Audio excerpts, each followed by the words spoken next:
Buenas noches, queridos hermanos y hermanas. Feliz sábado tengan todos ustedes. Bienvenidos una vez más a este canal, Restaurando el Carácter de Dios.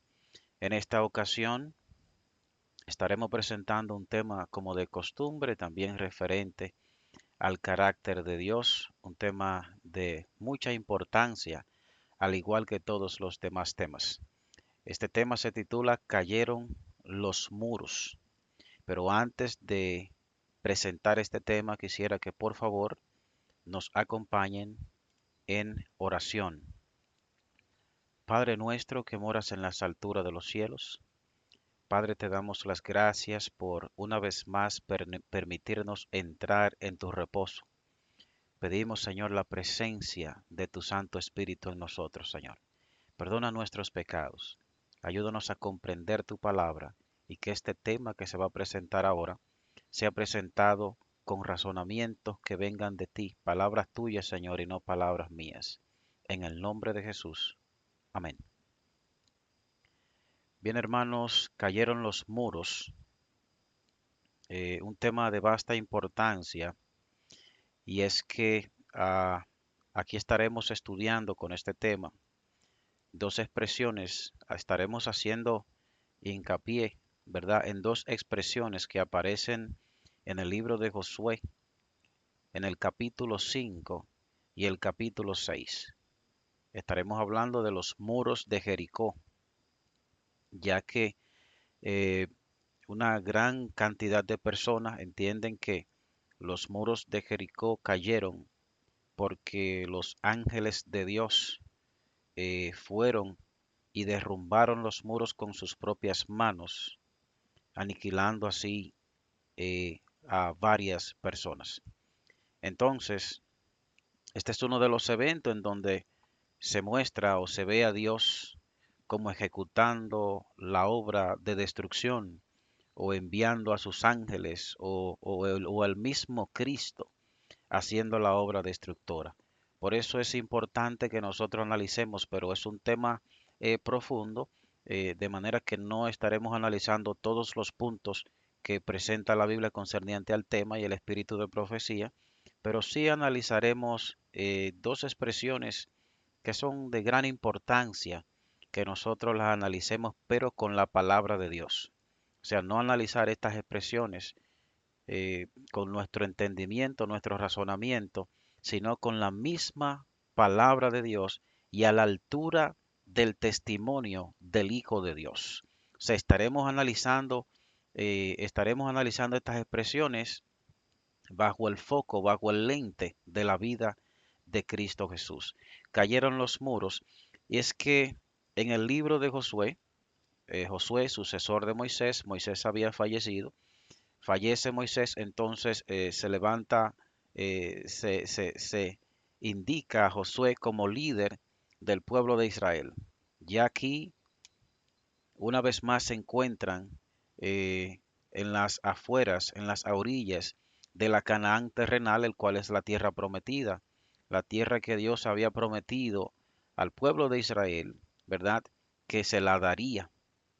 Entonces, 40 años antes habían estado allá en las afueras de Israel, pero tuvieron que vagar por el desierto, andar por el desierto 40 años porque no escucharon la voz de Dios. Una vez más, ahora 40 años después se encuentran aquí en las afueras de la Canaán terrenal. Jericó es una ciudad perteneciente al territorio de la tierra de Canaán. Entonces, hay personas allí, hay un sinnúmero de personas idólatras que no quieren a Dios en su conocimiento, no quieren la salvación de Dios, personas que tenían mucha riqueza, mucho oro y plata, era una ciudad rica en oro y plata, pero entonces todas las cosas que tenían se la atribuían a falsos dioses, no al Dios del cielo, o sea, una ciudad completamente idólatra, entregada a la idolatría. Entonces el pueblo de Israel está fuera de la ciudad y en Josué el capítulo 6 había mencionado que estaremos analizando dos expresiones. Aquí vamos a analizar la primera. En Josué el capítulo 6, Cristo, Jehová tiene una conversación con Josué. Y Josué capítulo 6, del 1 al 2 dice, ahora Jericó estaba cerrada, bien cerrada a causa de los hijos de Israel. Nadie entraba ni salía. Mas Jehová dijo a Josué, ¿quién dijo? Jehová dijo a Josué, mira, yo he entregado en tu mano a Jericó y a su rey, con sus varones de guerra, ¿verdad? Yo he entregado en tu mano a Jericó y a su rey, también con sus varones de guerra. Entonces la expresión yo he entregado. Recordemos que para comprender la palabra de Dios o la forma correcta de estudiar la palabra de Dios es comparando un texto con otro texto. No importa que aparezca en un libro de la Biblia diferente. Entonces no es imaginándome las cosas, sino comparando un texto con otro texto para ver qué nos arroja, qué luz nos arroja la misma palabra de Dios. No podemos analizar estas cosas, no podemos analizar estas expresiones, no podemos leer la Biblia para analizarlas partiendo desde lo que hay en nuestro corazón, hermano, porque nuestro corazón es engañoso y nosotros somos enemigos de Dios por naturaleza. Entonces, ¿qué otro texto presenta la palabra, la expresión yo he entregado en tu mano, que nosotros podamos, o la expresión yo que Dios entrega, ¿verdad? Que nosotros podamos asociar e ir comprendiendo mejor a qué se refiere la palabra de Dios, o qué quiere decir, o qué pasa cuando la Biblia dice que Dios entrega. Romanos capítulo 1, versos 21 al 24. Cabe destacar que el contexto de Romanos capítulo 1 es de los sodomitas, las personas de Sodoma y Gomorra, ¿verdad? La, la, Se está refiriendo aquí a la condición a la que llegaron ellos por no querer tampoco la salvación de Dios. Dice el verso 21, pues habiendo conocido a Dios, no le glorificaron como a Dios, ni le dieron gracias, sino que se envanecieron en sus razonamientos, y su necio corazón fue entenebrecido. Profesando ser sabios, se hicieron necios, y cambiaron la gloria del Dios incorruptible en semejanza de imagen de hombre corruptible, de aves, de cuadrúpedos y de reptiles. Verso 24. Por lo cual también Dios los entregó a la inmundicia en las concupiscencias de sus corazones, de modo que deshonraron entre sí sus propios cuerpos. Aquí vamos viendo, según lo que nos arroja este texto, es que cuando Dios se entrega, entonces las personas quedan en un estado deplorable. Su vida, su, su, su moral, ¿verdad? Queda en un estado deplorable, digamos que queda peor que como estaba cuando Dios se entrega. Entonces ahora, ¿por qué Dios se entrega? ¿Cuándo y por qué Dios se entrega? Primero dice el texto del 21 al 23, dice, pues habiendo conocido a Dios no le glorificaron, ni le dieron gracias, sino que se envanecieron en sus razonamientos, y su necio corazón fue entenebrecido. Profesaron ser sabios, se hicieron necios y cambiaron la gloria del Dios incorruptible en semejanza de imagen de hombre corruptible. O sea, aquí lo que vemos es una idolatría que no quisieron a Dios, ¿verdad? Dios no entrega la persona así por así, no hace acepción de persona, quiere la salvación para todo hombre, para todo ser humano, ¿verdad? Entonces, Dios no entrega a la persona así por así. Primero se da una condición en donde el hombre rechaza a Dios de su vida. Y cuando el hombre rechaza a Dios de su vida, dice el verso 24, por lo cual también, o sea, como rechazaron a Dios, Dios los entregó a la inmundicia. Continuamos. Romanos 1, 28 al 31 dice, y como ellos no aprobaron tener en cuenta a Dios, Dios los entregó a una mente reprobada para hacer cosas que no convienen, estando atestados de toda injusticia, fornicación, perversidad, avaricia, maldad, llenos de envidia, homicidios, contiendas, engaños y malignidades, murmuradores, detractores, aborrecedores de Dios, injuriosos, soberbios, altivos, inventores de males, desobedientes a los padres, necios, desleales, sin afecto natural, implacables, sin misericordia. Dice el texto, y como ellos no aprobaron tener en cuenta a Dios, como no aceptaron el conocimiento de Dios en ellos, entonces Dios los entregó a una mente reprobada, ¿verdad? Entonces cuando Dios entrega las cosas que se manifiestan, ¿verdad? Son todas estas cosas. Y una de ellas, hermanos, dice aquí que es el homicidio. El quitar la vida es una manifestación en el ser humano de que Dios no le está guiando, de que Dios le ha entregado. ¿Y qué es lo que pasa cuando Dios entrega? Dios entrega, pero ¿qué es lo que pasa? ¿Cómo es que Dios entrega? Continuamos.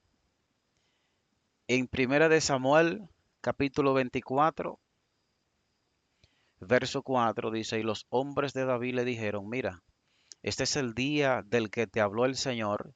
He aquí voy a entregar a tu enemigo en tu mano y harás con él como bien te parezca. Entonces David se levantó y cortó a escondidas la orilla del manto de Saúl. Saúl, enemigo de David, quería la muerte de David. Dios lo entrega en su mano, ¿verdad? Como mismo Dios entregó al pueblo de Jericó en las manos de Josué y el pueblo de Israel. Entonces, cuando Dios, ¿qué es entregar? ¿Qué es lo que significa? ¿A qué se refiere la Biblia cuando dice que Dios se entregó? Lo que puedo entender, lo que nos arrojan estos textos, es que Dios se entrega, o sea, permitiéndole a las personas hacer, realizar lo que ellos tienen en su propio corazón, apartándose de ellos, ¿verdad? El Espíritu de Dios es lo único, hermano, que mantiene a jaque nuestras pasiones, nuestras concupiscencias, por lo cual nosotros mismos no llegamos a comernos los unos con los otros, porque el Espíritu de Dios lucha, porque el Espíritu de Dios gime, porque el Espíritu de Dios mantiene en jaque, valga la redundancia, nuestras pasiones. Pero cuando nosotros no queremos a Dios en nuestras vidas, cuando rechazamos a Dios en la persona de su Espíritu, ¿verdad? Entonces Dios tiene que permitir que las cosas que hay en nuestros corazones se manifiesten. ¿Y cómo es que permite? Es que si yo le rechazo, Él se irá. Y cuando Él se va, entonces yo quedo entregado a mis propios razonamientos. Yo quedo entregado al error, ¿verdad? Entonces, cuando la Biblia dice que Dios se entrega, ¿qué es lo que sucede? Job capítulo 1, verso 9, dice, respondió Satanás a Jehová, ¿acaso teme Job a Dios de balde? ¿No le has cercado alrededor a él y a su casa y todo lo que tiene?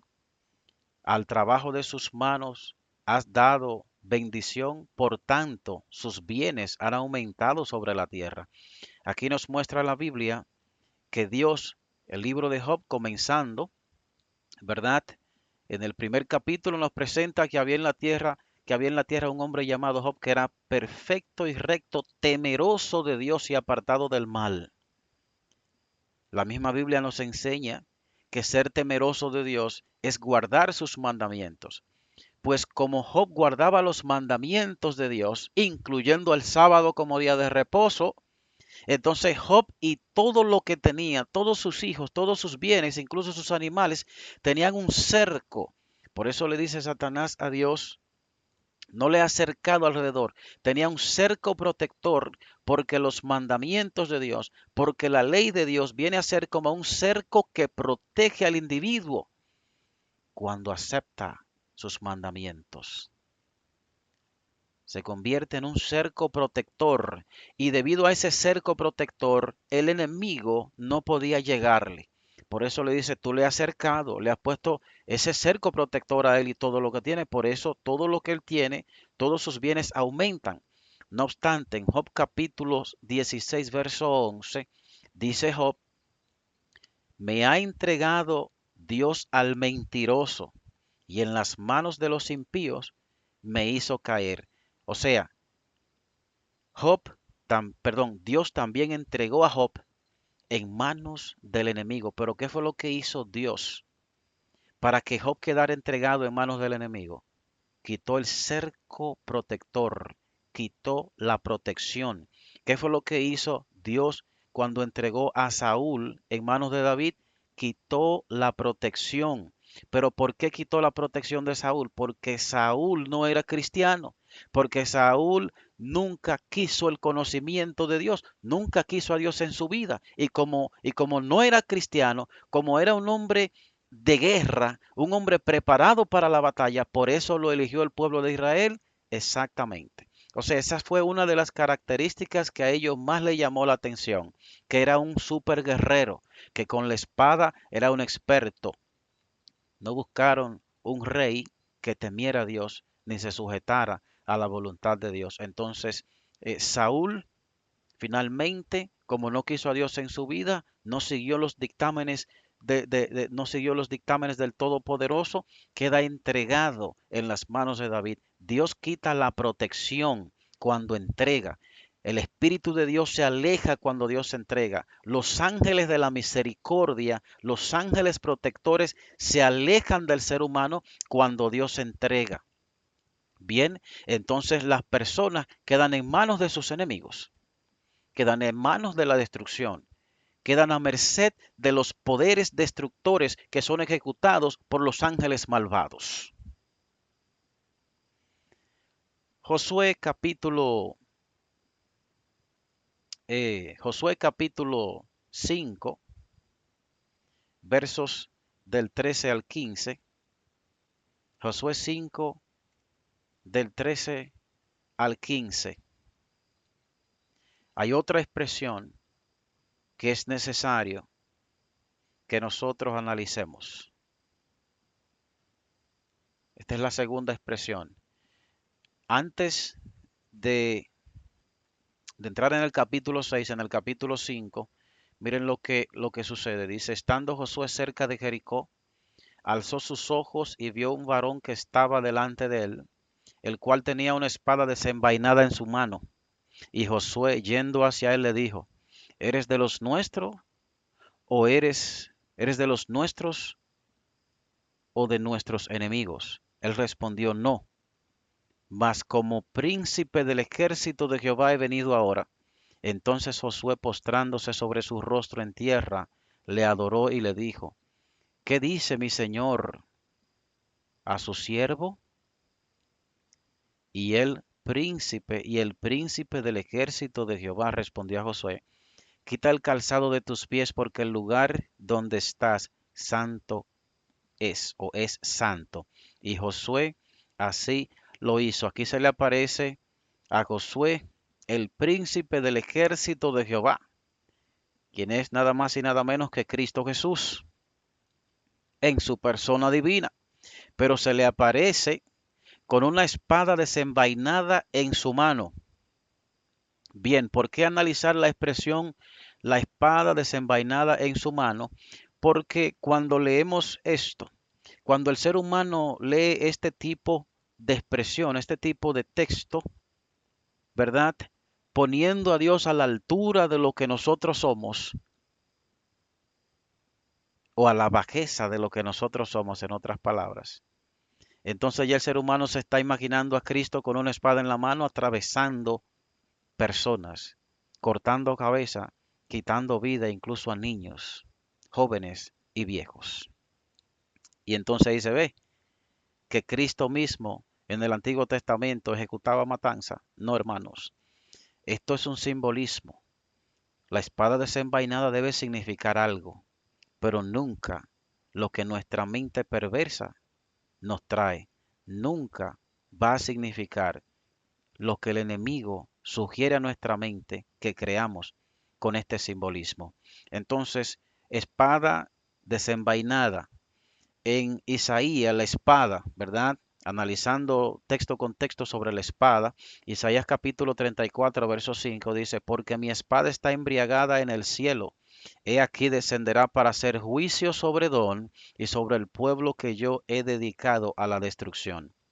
Dice, mi espada, juicio, que representa la espada de Dios, representa el juicio de Dios. Ahora bien, muchas veces, muchas personas cuando escuchan la palabra juicio de Dios o Dios hizo caer sus juicios, entonces se imaginan a Dios quemando vivo a las personas.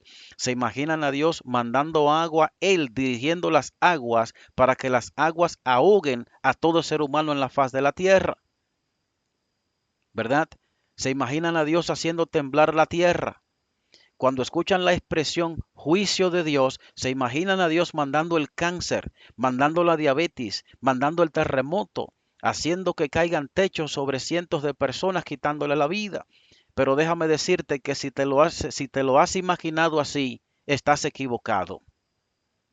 Entonces, la espada representa el juicio de Dios. Ahora, veremos si el juicio de Dios es el mismo.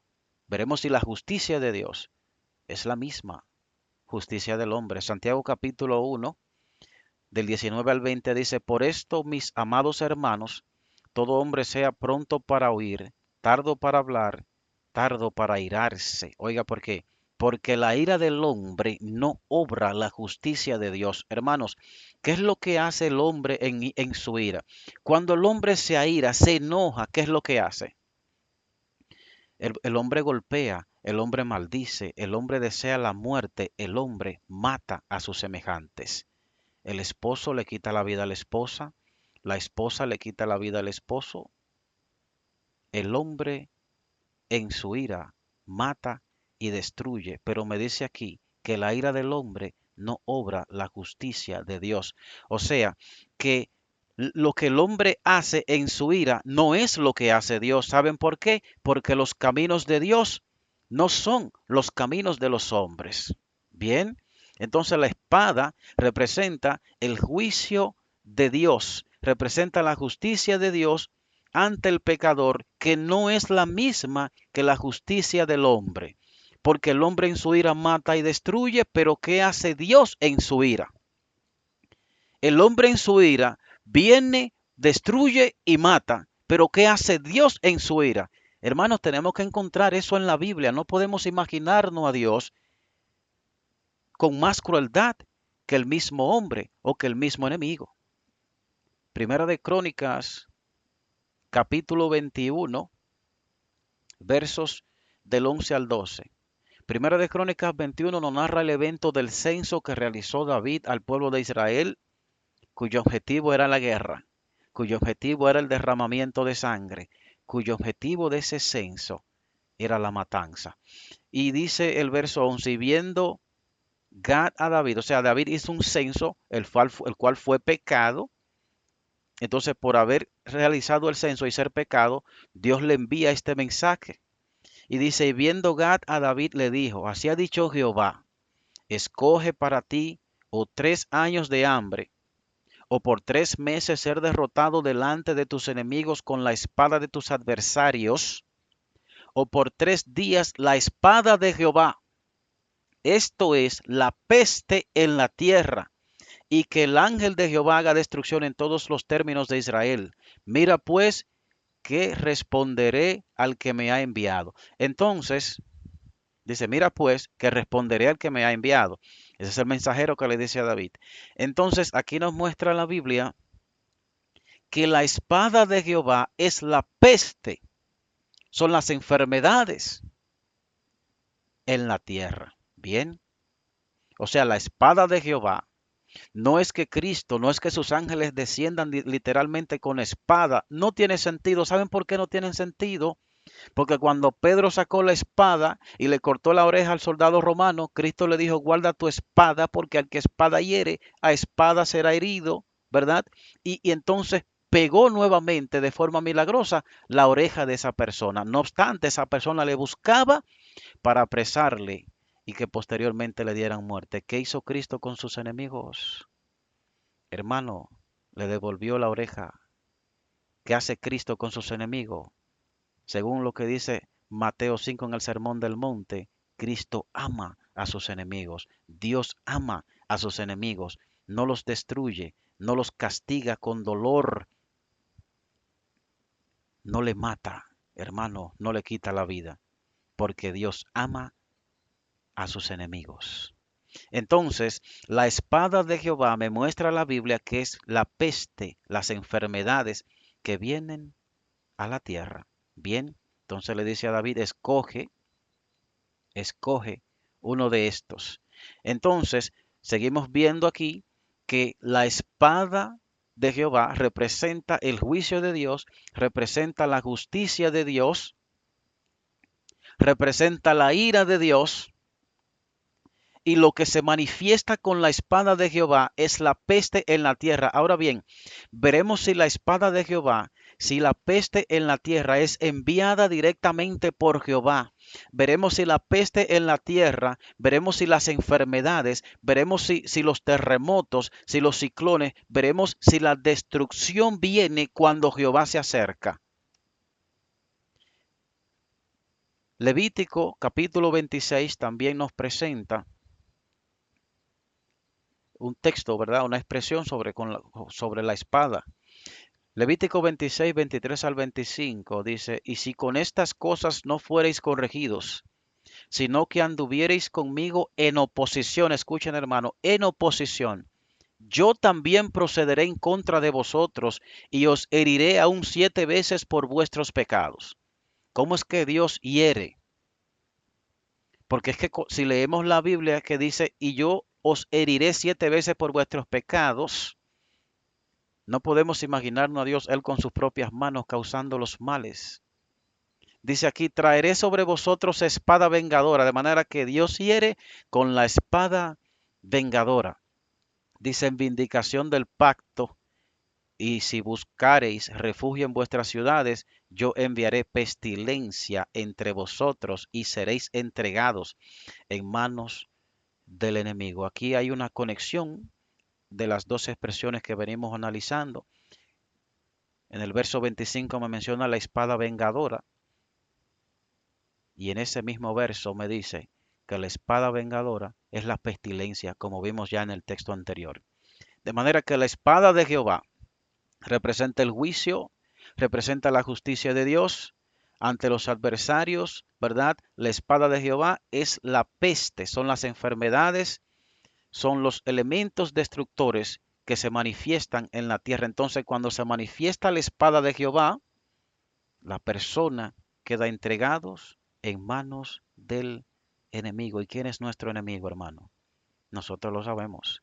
Su nombre es Satanás. El Señor lo reprenda. Números capítulo 12, del 9 al 10. ¿Qué es lo que pasa cuando Dios manifiesta su espada? ¿Qué es lo que pasa cuando Dios manifiesta sus juicios? ¿Qué es lo que pasa cuando caen los juicios de Dios sobre los enemigos de Dios, sobre los adversarios, sobre los que no quieren a Dios en su vida? Dice Números 12, en el capítulo 12 de Números aparece cuando Aarón y María murmuraron contra Moisés. Y miren lo que dice la Biblia. Entonces la ira de Dios, como murmuraron, le fue pecado. Entonces al ellos murmurar contra Moisés, dice el texto 9, que entonces la ira de Dios se encendió contra ellos. Oiga hermano, lo que pasó cuando se encendió la ira de Dios y se fue. ¿Quién fue que se fue? Fue Dios que se fue. Entonces la ira de Jehová se encendió contra ellos y se fue. Por eso es que la ira del hombre no obra la justicia de Dios, porque en su ira el hombre viene, mata y destruye, pero en su ira Dios se aparta, Dios se va, Dios retira su rostro, Dios entrega. Y dice el verso 10, y la nube se apartó del tabernáculo, y he aquí que María estaba leprosa como la nieve, y miró Aarón a María, y he aquí que estaba leprosa. Noten ustedes que la lepra de María no llegó mientras Dios estaba, Según lo que me muestra la Biblia, hermanos, me dice que primero Dios se fue y que después que Dios se fue, fue que María quedó leprosa. O sea, que la espada de Jehová se manifestó en María, pero fue Dios apartándose de ella. Bien, repito, la espada de Jehová, el juicio de Dios, la espada vengadora de Dios, la ira de Dios, se manifestó en María por su pecado. No fue que Dios llegó y trajo la lepra con él, fue que él se fue y después que él se fue, llegó la lepra. ¿Saben por qué, hermanos? ¿Saben por qué? Porque en presencia de Dios la lepra no puede estar. Porque en presencia de Dios la muerte huye. Es en su ausencia que reina la muerte. Entonces, ¿cómo es que Dios mata y destruye si la muerte en su presencia no está? Si para que haya muerte, Él tiene que apartarse. Hermano, es que Dios es la fuente de la vida y de una misma fuente no puede salir agua dulce y salada a la vez. Si Dios es la fuente de la vida, no puede ser la fuente de la muerte también. Jamás. Entonces, nos enseña la Biblia que Dios, su espada desenvainada, representa su juicio. Que las personas quedan entregados en manos de sus enemigos porque Dios quita su protección, porque quita el cerco protector, porque retira sus ángeles. Y que en su ira, que la manifestación de su ira, lo que él hace es que se va. Y entonces viene la pestilencia en la tierra, el cual representa simbólicamente la espada de Jehová. No obstante, en el libro Testimonios para la Iglesia, el tomo 3, la página 264, aparece una cita, aparece un texto que es importante que nosotros también traigamos a colación, presentemos. Dice el texto, los juicios de Dios. ¿Cómo vimos que se manifiestan los juicios de Dios según la Biblia? Dios apartándose de sus adversarios. Bien, dice aquí, los juicios de Dios fueron suscitados contra Jericó. Era un baluarte, pero el mismo capitán de la hueste del Señor vino del cielo para conducir a los ejércitos del cielo en un ataque contra la ciudad. Ángeles de Dios asieron los masivos muros y los derribaron. Bueno, allí diría el hermano que cree, ¿verdad? Al igual que yo, que cree en los libros inspirados, los libros escritos por la hermana White, inspiradas por el Espíritu de Dios. Ve donde la hermana está confirmando que Dios mata y destruye. Ve donde la hermana confirma que los ángeles obran destrucción, pero esta gente no quiere entenderlo. Hermanos, hay que analizar estas cosas, ¿verdad? En otros temas, anteriormente hemos presentado sobre la obra de los ángeles varias citas importantes para poder comprender esto. Y una de ellas es que dice que los ángeles de Dios no descienden o que los ángeles descienden desde las cortes celestiales no para destruir, sino para salvar y vigilar las almas en peligro. Entonces, aquí me dice que ángeles de Dios asieron los masivos muros y los derribaron, y que el mismo Cristo, hermano, que el mismo Cristo descendió, que el mismo capitán de la hueste del Señor descendió del cielo para conducir a los ejércitos del cielo en un ataque contra la ciudad. Eso es lo que me dice la cita. Bien, ahora bien, analicemos la obra de los ángeles o parte de la obra de los ángeles. ¿Cómo se comunican Dios con sus ángeles? ¿Por qué hay que analizar esto? Porque si este texto me dice que ángeles de Dios, ¿verdad? Ángeles de Dios, los ángeles de Dios tomaron los muros de Jericó y los derribaron, que el mismo Cristo condujo a los ejércitos del cielo a un ataque. Si yo tomo este texto de forma literal y digo es verdad, entonces, ¿qué vamos a hacer con todos los demás textos del mismo autor que me dicen que los ángeles no destruyen a nadie? ¿Qué hago con las palabras de Cristo en Juan capítulo 16 del 1 al 3 que me dice que ni el Padre ni Él quitan la vida? ¿Qué hago con Juan 18:36 que me dice que sus ángeles no emplean la fuerza, que su reino no es de este mundo? Entonces, ¿qué hago con esos textos? ¿Lo dejo fuera? No, hermano, tienen que armonizar. No puede haber contradicción.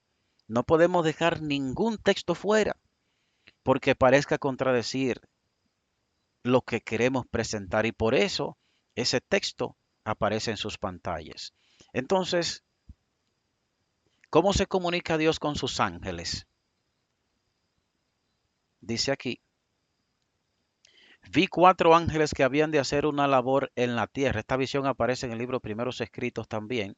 Dice, vi 4 ángeles que habían de hacer una labor en la tierra. Esto se refiere a los 4 ángeles de Apocalipsis capítulo 7. Y andaban en vías de realizarla. Jesús estaba vestido de sus ropas sacerdotales.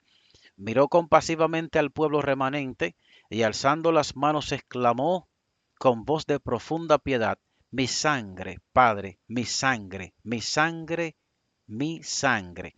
Entonces vi que de Dios, sentado en el gran trono blanco, salía una luz en extremo refulgente que derramaba sus rayos sobre Jesús.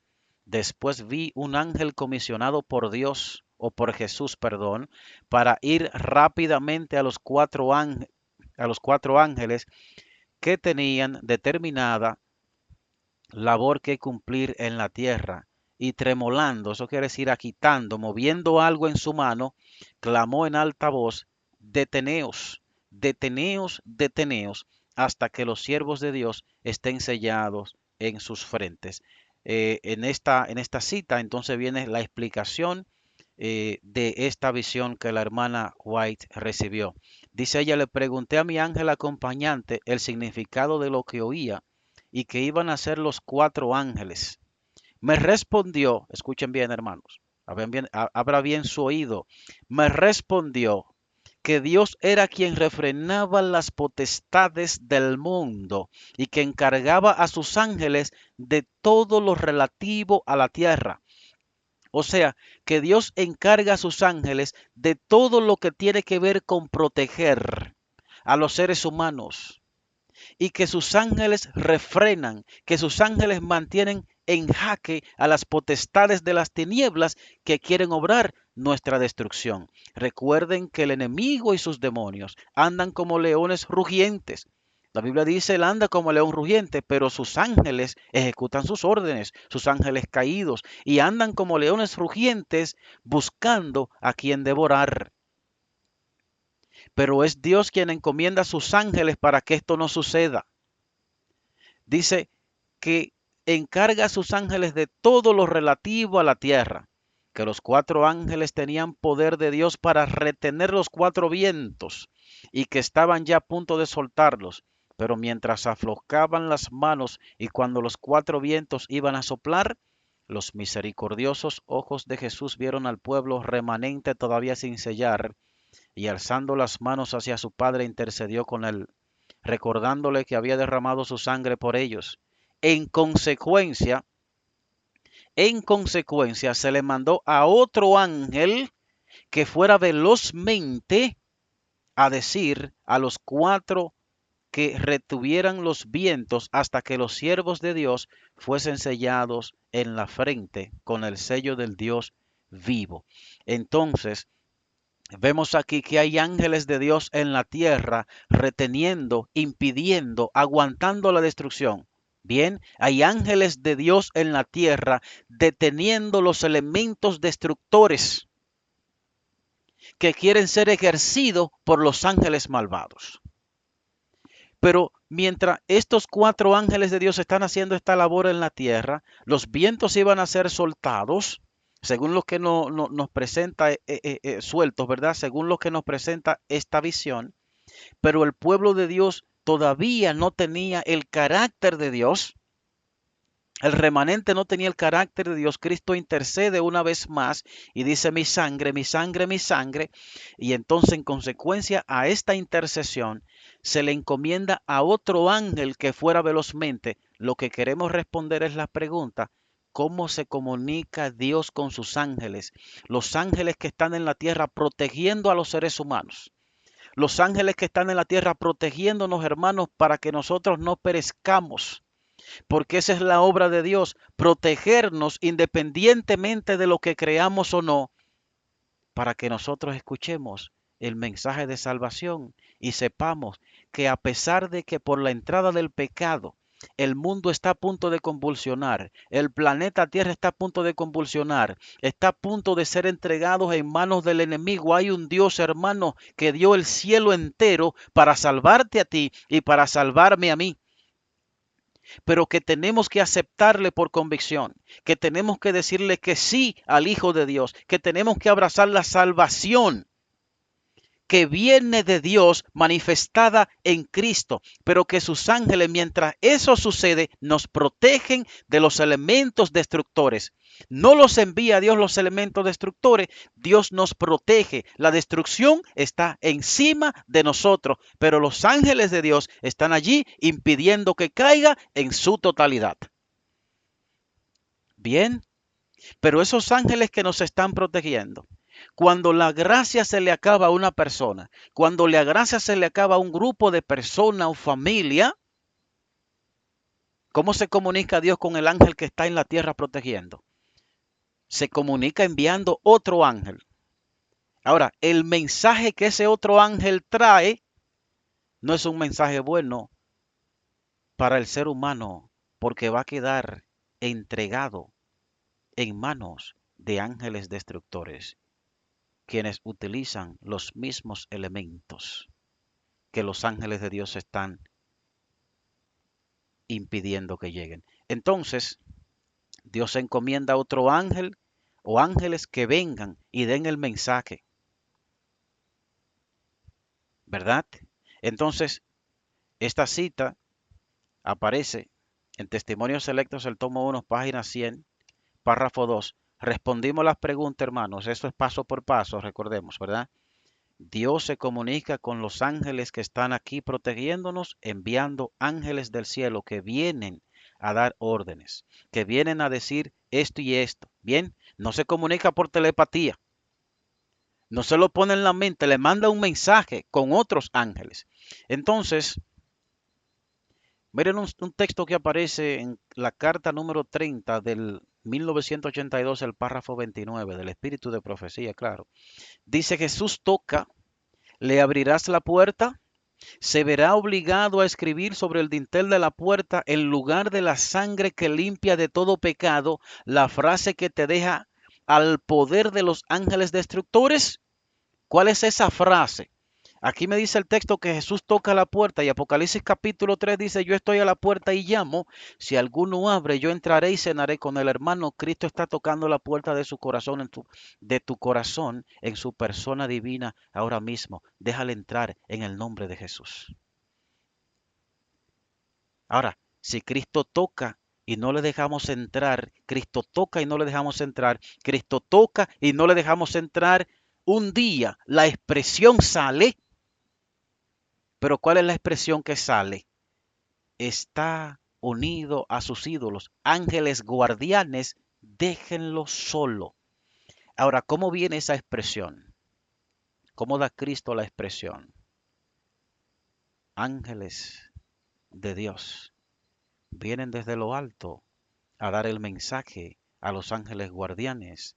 Ángeles guardianes, esa ciudad, ángeles guardianes, Jericó está unida a sus ídolos. Déjenla sola. Los habitantes de la ciudad de Jericó están unidos a sus ídolos, no nos quieren en sus vidas.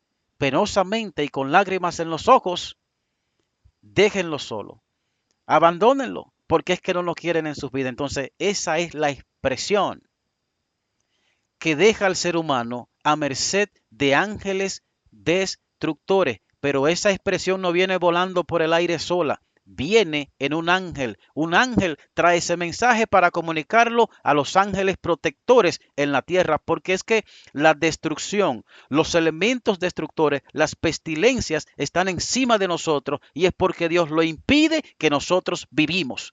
O sea, porque Dios impide la pestilencia y la destrucción para que nosotros tengamos vida y le aceptemos a Cristo como nuestro Salvador personal, no como nuestro destructor personal, no, como nuestro Salvador personal. Ahora noten ustedes lo que presenta la sierva del Señor en Testimonios, tomo 4, página 161, sobre los muros de Jericó. Dice, cuán fácil los ejércitos del cielo derribaron los muros que habían parecido tan formidables a los espías que trajeron el falso reporte. Escuchen bien, la palabra de Dios fue la única arma usada. El poderoso de Israel había dicho, yo he entregado en tu mano a Jericó. ¿Cuál fue la única arma? Porque es que los muros cayeron. Los israelitas no tuvieron que agarrar palo ni nada de eso para tumbar los muros. Los muros cayeron solamente ellos dando vuelta en la ciudad. ¿Verdad? Entonces dice que la palabra de Dios fue la única arma usada para que los muros cayeran. ¿Y cuál fue la palabra, hermanos? ¿Cuál fue la palabra que hizo que los muros de Jericó cayeran? ¿Cuál fue la expresión que hizo que los muros de Jericó cayeran? Ángeles guardianes están unidos a sus ídolos, déjenlo solo, hermano. No hay otra palabra. No fue que Dios dijo, muros caigan, no. No fue que Cristo vino y él mismo con su fuerza empujó los muros para que cayeran. Hermanos, vivían personas en esos muros. Josué capítulo 2, verso 15 nos muestra que la Rahab vivía en esos muros. Y estoy seguro que más personas vivían. Patriarcas y Profetas, el capítulo 45 nos enseña que los centinelas de la ciudad estaban en los muros al momento que cayeron. También murieron esas personas. O sea, en la caída de los muros de Jericó murieron varias personas y probablemente niños también. Bien, entonces allí murieron. Si los muros fueron agarrados por los ángeles del cielo, si fueron agarrados por el mismo Cristo y tirados abajo, entonces podríamos decir que Cristo mata y que Cristo destruye. Pero el Señor reprenda, porque eso no es así. Es que la Biblia nos lo presenta en una forma figurada, ¿verdad? Ahora, ¿cómo fue? Según nos presenta el texto que leímos anteriormente, aquí vemos que la palabra de Dios fue la única arma usada para derribar los muros. Vemos que la palabra es, que la orden es, ángeles guardianes, ellos están unidos a sus ídolos, déjenlo solo. Hermanos, repito, lo que pasa es que desde la entrada del pecado, por causa de nuestro pecado, la destrucción, las enfermedades, la pestilencia, hermanos, están encima de nosotros. Pero es Dios, son sus ángeles que impide que estas cosas caigan, pero que Dios no puede retener los elementos destructores, Dios no puede retener la pestilencia por toda la eternidad, no, porque Dios es un ser respetuoso, que respeta el libre albedrío. Él me está protegiendo, sus ángeles me están protegiendo para que yo no sea destruido, pero a medida que me protege, Él me hace llamado a diario a mi conciencia a través de siervos de Dios, a través de la palabra de Dios, me llama a un arrepentimiento, a que le deje entrar, porque Él quiere quitar esta naturaleza pecaminosa y darme una naturaleza divina para que yo pueda apartar mis pies del pecado, para que así entonces no venga la destrucción, hermanos. Pero que por más que Él llama, no puede obligarme.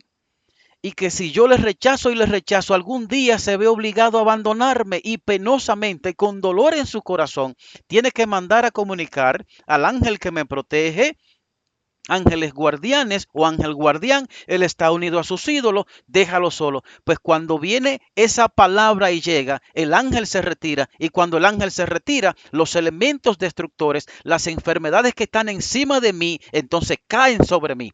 No porque Dios la mandó, sino porque él ya no pudo impedirlo por más tiempo, hermanos. Dios no mandó el diluvio, no podía impedir el diluvio por más tiempo. Tampoco los fuegos que quemaron vivos a las personas de Sodoma y Gomorra. No los mandó, no los dirigió, no pudo impedirlo por más tiempo. Y al quitar su protección, entonces se desencadenó la ira del enemigo sobre esas personas. Ahora, ¿qué pasó con Jericó? Dice que la palabra de Dios, hermano, hago hincapié en esto porque dice que la palabra de Dios fue la única arma usada. Y vemos que la palabra es ángeles guardianes, están unidos a sus ídolos, déjenlo solo. Entonces, en Jericó, hermano, una ciudad idólatra, una ciudad que no quería a Dios en su vida, dice el texto, analizando este primer texto que pusimos del espíritu de profecía, que los juicios de Dios fueron suscitados contra Jericó y que el mismo capitán de la hueste del Señor vino del cielo para conducir a los ejércitos del cielo en un ataque contra la ciudad. O sea, el mismo Cristo, el mismo capitán de las huestes del Señor, en la ocasión de la ciudad de Jericó, él no se mandó el mensaje con otro ángel. Él vino en persona a dar la palabra. Él vino en persona a dar el mensaje a los ángeles protectores. Ellos están unidos a sus ídolos, déjenlo solo. Por eso le dice a Josué, yo he entregado en tu mano a Jericó. ¿Por qué? Porque quitó de ellos la protección. ¿Por qué la espada desenvainada? Porque el juicio de Dios se manifestó contra ellos, apartándose de ellos. Y repito, dice que el mismo capitán descendió del cielo, pero no porque vino él a atravesar las personas con su propia mano, hacer que los muros cayeran para que murieran las personas que estaban allí, no. Vino a comunicar el mensaje en persona. Ángeles guardianes, ellos están unidos a sus ídolos, déjenlo solo. Así se dirigió el ataque de Cristo y sus ángeles contra la ciudad. Entonces dice que ángeles de Dios asieron los masivos muros y los derribaron. El profeta recibe la visión, ¿verdad? Ve los muros, los ángeles de Dios impidiendo que los muros caigan. Porque Dios sabe que si los muros caen, las personas que allí viven, los mismos centinelas, hermanos, van a morir. Están los ángeles impidiendo que los muros caigan. No obstante, los ángeles del enemigo empujando los muros para que caigan. El profeta ve los ángeles de Dios impidiendo. Pero cuando los ángeles se quitan, ve que los muros caen. Entonces dice, pues ángeles de Dios tumbaron los muros. No, no fue que los tumbaron, era que estaban impidiendo que cayeran, hermanos. Ese es el lenguaje de la Biblia. Ese es el lenguaje de la Biblia. El mismo género literario empleado por el espíritu de profecía. Bien, porque más adelante ella misma nos dice que la única arma usada por los ángeles de Dios para derribar los muros de Jericó fue la palabra. No fue la fuerza, hermanos. Espero que se esté comprendiendo. Bien, entonces, algo muy importante que entiendo que debemos tener en cuenta también, es lo que aparece en Josué capítulo 6 del 15 al 16. Dice, al séptimo día se levantaron al despertar el alba y dieron vuelta a la ciudad de la misma manera. ¿Por qué de la misma manera? Porque las instrucciones que Dios le dio al pueblo de Israel fue, rodeen la ciudad, pero ustedes van a durar 7 días dando vueltas a la ciudad. Cada día daban una vuelta, pero el día séptimo, el día número 7, dieron 7 vueltas y en la última vuelta tocaron trompeta y gritaron y ahí cayeron los muros. Bien, entonces dice, al séptimo día se levantaron al despuntar el alba y dieron vuelta a la ciudad de la misma manera. ¿Por qué de la misma manera? Cada vuelta que daban a la ciudad, hermanos, el arca del pacto, los 10 mandamientos iban delante de ellos. ¿Y qué representan los 10 mandamientos? Representan el carácter de Dios. El pueblo había durado 40 años en el desierto debido a la desobediencia porque tomaron la espada, hicieron uso de la espada, quitaron vida, derramaron sangre, pecaron. Ahora se encuentran otra vez en las afueras de la Canaán, pero Dios quiere mostrarle, hermanos, que no es con espada ni con ejército, sino mediante la obediencia estricta a los mandamientos de Dios. No es con espada ni con ejército, sino con el Espíritu de Jehová. Una vez más quiere dejar este mensaje en los israelitas y se escriben estos sucesos para que nosotros lo comprendamos hoy. Entonces daban una vuelta, pero el arca del pacto iba delante de ellos. ¿Qué hay dentro del arca del pacto? Los 10 mandamientos que representan el carácter de Dios. Justamente dentro del arca hay un mandamiento que dice, no matarás. Ahora dice el texto que solamente este día dieron vuelta alrededor de la ciudad de ellas, dice 7 veces. Y cuando los sacerdotes tocaron las bocinas la 7ª vez, Josué dijo al pueblo, gritad, porque Jehová os ha entregado esta ciudad. Al decir gritad, porque Jehová os ha entregado esta ciudad, entonces cayeron los muros. Ahora bien, algo interesante, hermanos. Esa ciudad tenía centinelas. El libro Patriarcas y Profetas, capítulo 45, nos dice que tenía centinelas.